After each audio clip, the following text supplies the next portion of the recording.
right, guys.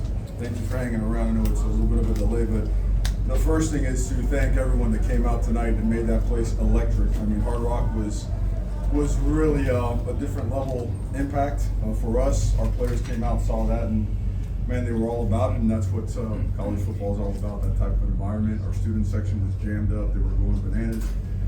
So many alumni. I mean, this game, this victory is for everybody. It's for our university, our players, our students, alumni, former players. Coach Johnson's got to see him earlier.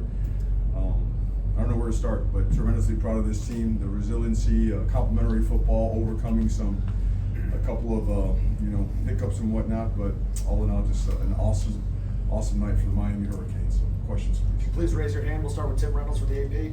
Mario, you've been want to know a bunch of times, but does this one feel different, first of all? And secondly, can you just take us through the mindset, the thinking when he goes out there for the field goal? I mean, 47 is not a chip shot, obviously. That unit had difficulties earlier in the game.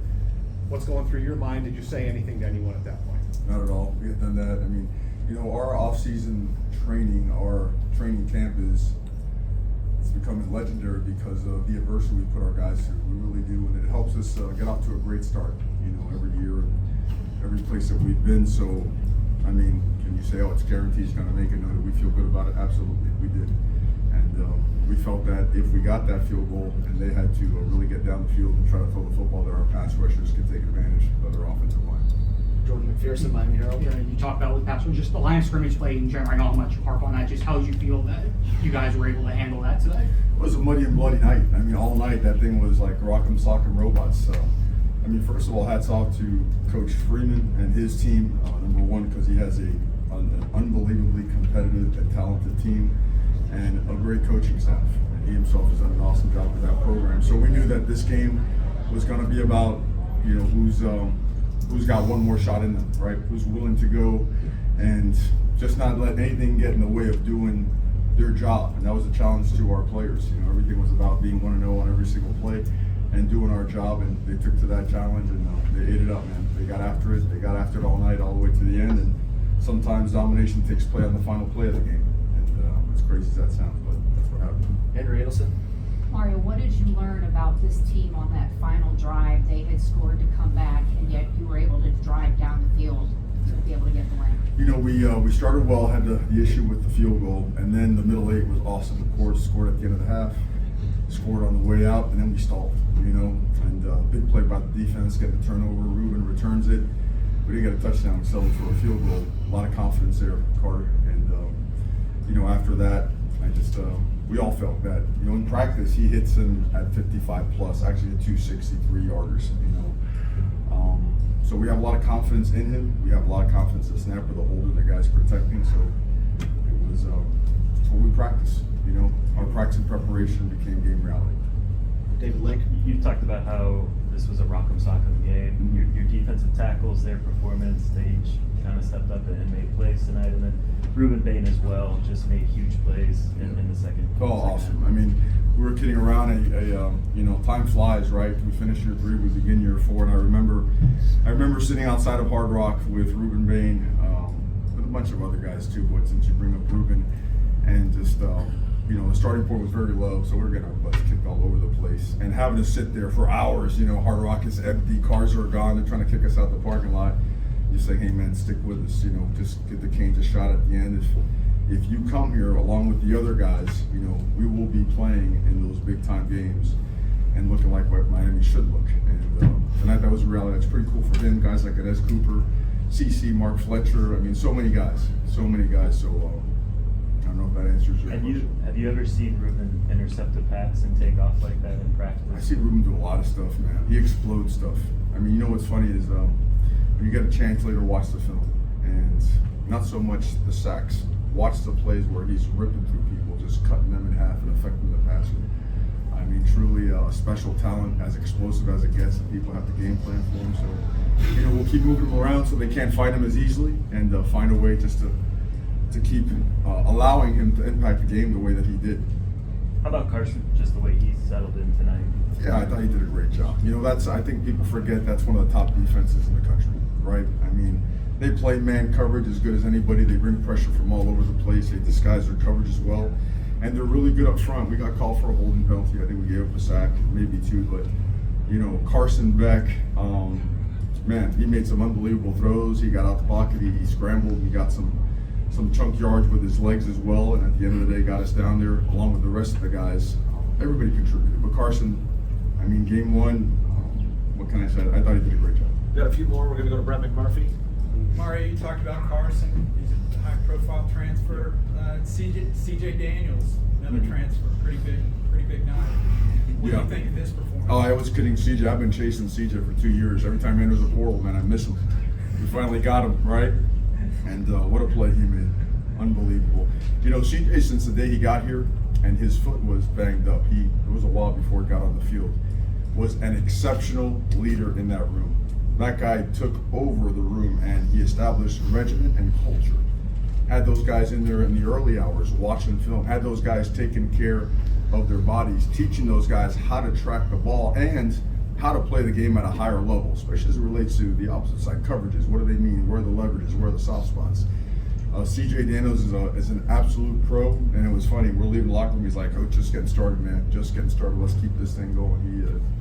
He epitomizes what you want as a team player. Absolutely love and appreciate CJ Daniels. Go ahead, Brian. Hey, Mark Fletcher obviously has been through a lot of adversity, but he obviously came back strong tonight. Just his performance and what it means to him and to you and to the team for him to come back like that. Yeah, I mean, Mark is.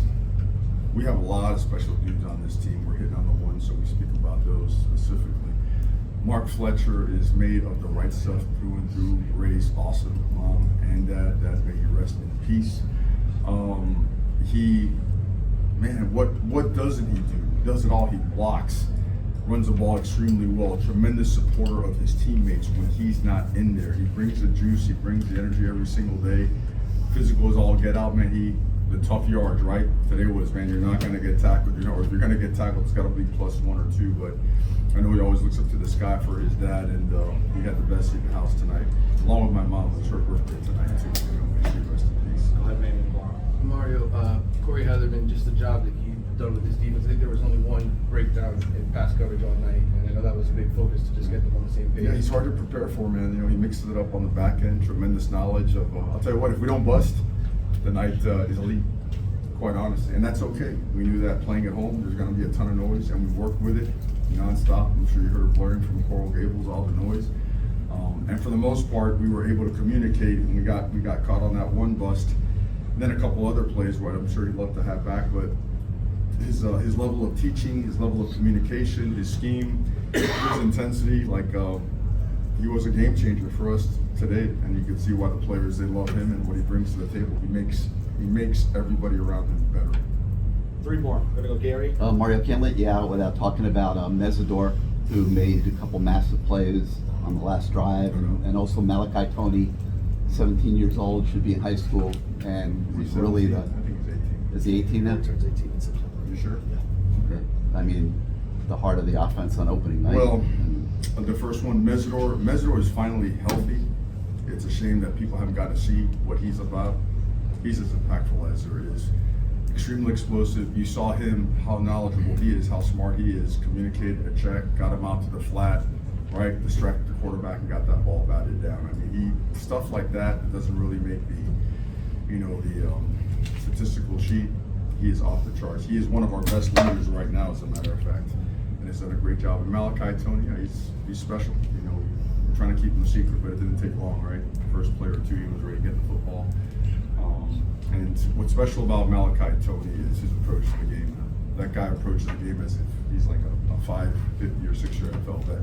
Always at it, always working, and he's mad at himself because a couple of those balls that he didn't come down with. But he's just getting started. Last 3. We're going to go Euro. Coach, can you talk about your South Florida freshman, Malachi, Bryce Fitzgerald? Can I talk about what? I'm sorry. South Florida freshman. South Florida freshman. Yeah, Malachi, Josh Moore, Bryce Fitzgerald. Yeah, those guys. Josh wants to have one back, but you know what? We trusted him to be in the game because he's made that catch 9 times out of 10, even more so in practice. And Josh is going to be a great player for us, and we're going to keep throwing him in there because he's done great. He's proved it in practice. Malachi Tony, as we spoke about, does it at a really high level every day in practice because of his levels of maturity. his maturity, his approach to the game is absolutely elite. And credit Bryce Fitzgerald. Bryce did not join us till the summer, right? He goes to Columbus, so that it's not an early enrollee school, not as of yet. But he came in the summertime. His athleticism, his range, his ability to get people on the ground, his ball skills, he's always around the ball. And I think you're going to see some monster things from him as the year goes on. Last two, we're going to wrap up. Matt Hayes, and then we'll run with Tim Reynolds. Mario, the way you guys closed out both on offense and defense, is that the way what you envision for this program in big games like this? Closing out, games like this, they're going to come down. I mean, it's the old saying, these are heavyweight bouts, and rounds 11 through 15 are going to separate, right? The winners and the guys that don't win it. So we knew it was going to somehow, some way get to this, and we just felt that if we were tired, that they were going to be more tired.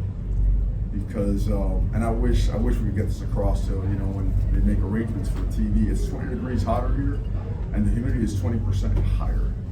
And that was always key for Miami, having those long home game winning streaks. So, I'd love to be able to play some of these games at 12, at 1, at 3. I'm sure the 80s having a heart attack back there when I say this, but it's we felt that if we were tired, that they were going to be more tired, and that was a chance at just whatever it takes mentality and go and get it done. Last one, Tim Reynolds. For Marty to do what he did, and probably not expecting to have that sort of workload tonight, for him to come in and not miss a beat, just how critical.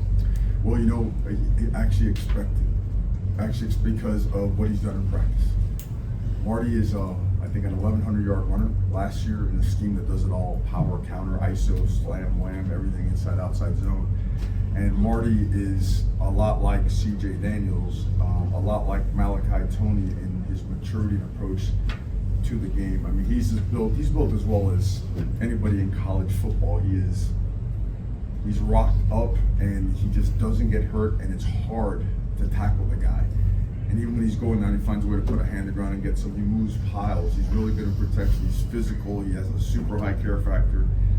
I mean, this is a night where I could go on and on about guys, but I better not overpraise him because we got to play next week. We got to get him in the right mindset. But or what I was going to say, guys, is just an unbelievable night.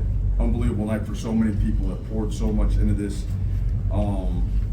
Just grateful to be in this opportunity and really hungry and driven to get our opportunity at the next one. So, Thank you, Coach. all right. Amen.